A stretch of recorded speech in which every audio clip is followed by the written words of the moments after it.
Question 21. Why do you think has the author called the trial strangest murder trial he ever attended? Here the author describes the accused person. He was a stout man with bulging bloodshot eyes and muscular thighs. But the author does not say that the man was strange or had a strange personality.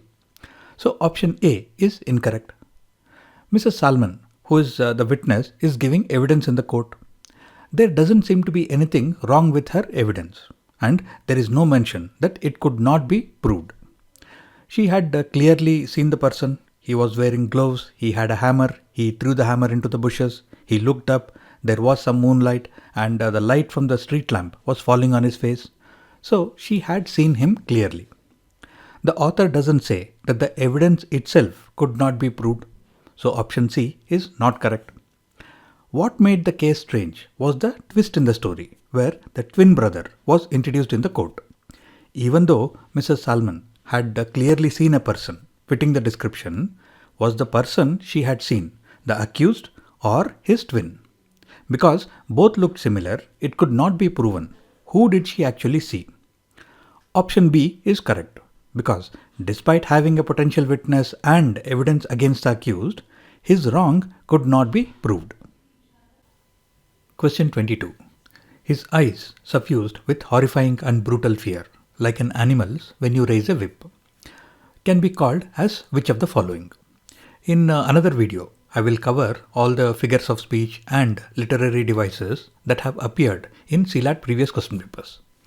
For now, just pause the video and read through this list. Personification is where a non-human entity is described with human-like qualities or actions. If I say the wind whispered in my ears, it is a personification, because a person can whisper, the wind cannot. But I am describing a non-human entity, which is the wind, with a human-like quality, which is whispering. Onomatopoeia is when we use words that imitate natural sounds to describe an associated event or situation, like a bee buzzed when it flew.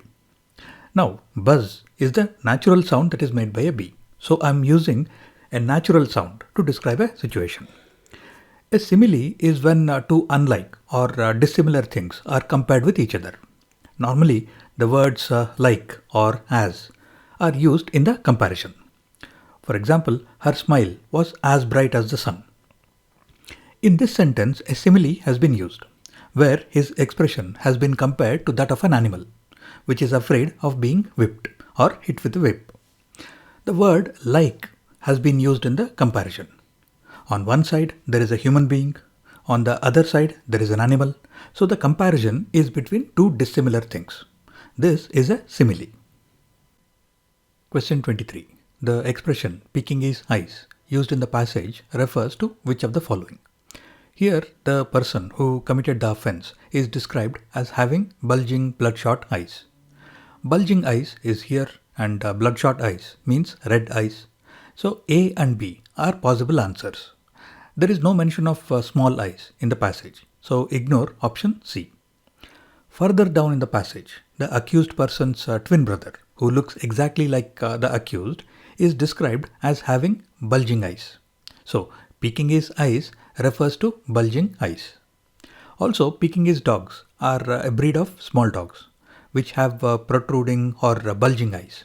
So in the context of this passage, peeking his eyes means bulging eyes. Question 24. Why was Mrs. Salmon convinced that the man she saw had committed the crime? This question is a little tricky because you have to understand what is being asked here. The context is about the courtroom scene where Mrs. Salmon is seeing the accused person. And why is she so convinced that this is the same person who committed the crime? Because she saw the man on the steps of Mrs. Parker's house and he was wearing gloves. Well, the gloves might be one clue, but anyone can be wearing gloves. Because he had a hammer in his hand and she saw him drop it into the laurel bushes by the front gate. This is another big clue, and we might be very tempted to choose this as the correct answer.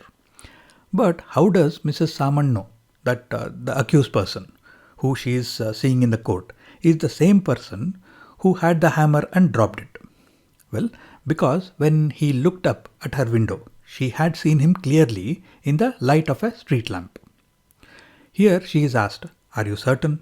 She says, "I could not be mistaken," which means that she is convinced. Why is she so sure? Because she had seen him clearly in the moonlight and the light of the street lamp on his face. Option D is the correct answer. This is a good example of a question where more than one options look like the correct answer. But we have to see how the options are connected and choose the best option. Question 25. Who was murdered in the scene described in the passage? There is no mention of any Mrs. Wheeler, so ignore this. Mrs. Salmon is the witness and not the victim, so ignore this as well. In this passage, it is mentioned that the witness had seen the accused on the steps of Mrs. Parker's house, and the crime is described as the old woman who was found battered to death. It is therefore very tempting to choose option B, because the accused was seen outside Mrs. Parker's house, where the victim, the old lady, was found, so the victim must be Mrs. Parker. But that cannot be inferred from the available information. It can only be inferred that the house where the victim was found belonged to Mrs. Parker. But why should Mrs. Parker be the victim?